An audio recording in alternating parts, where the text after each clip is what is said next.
राज्य उत्पादन शुल्क विभागाने सोलापूर शहरात मोठी कारवाई करत बनावट विदेशी दारूचे लेबल तयार करणाऱ्या एका आंतरजिल्हा टोळीचा पर्दाफाश केला आहे।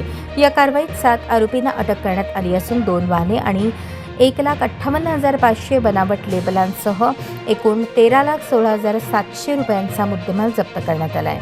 राज्य उत्पादन शुल्क विभागाला मिळालेल्या गुप्त माहितीनुसार सोलापूरच्या मुस्लिम पाच्छापेठ भागात सापळा रचण्यात आला। यावेळी एका रिक्षातून royal Stag, imperial blue, royal challenge आणि मॅकडोवेल नंबर 1 यांसारख्या नामवंत ब्रँड्सचे तब्बल 1,57,500 बनावट लेबल वाहतूक करताना मिळून आले।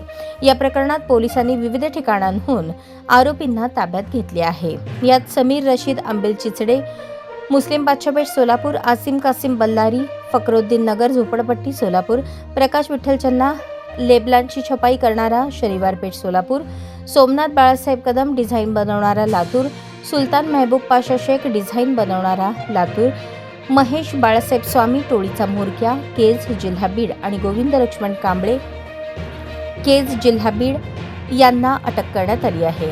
तपासात असे समोर आले की आरोपी गोवा बनावटीची स्वस्त दारू अवैधपणे महाराष्ट्रात आणत असत।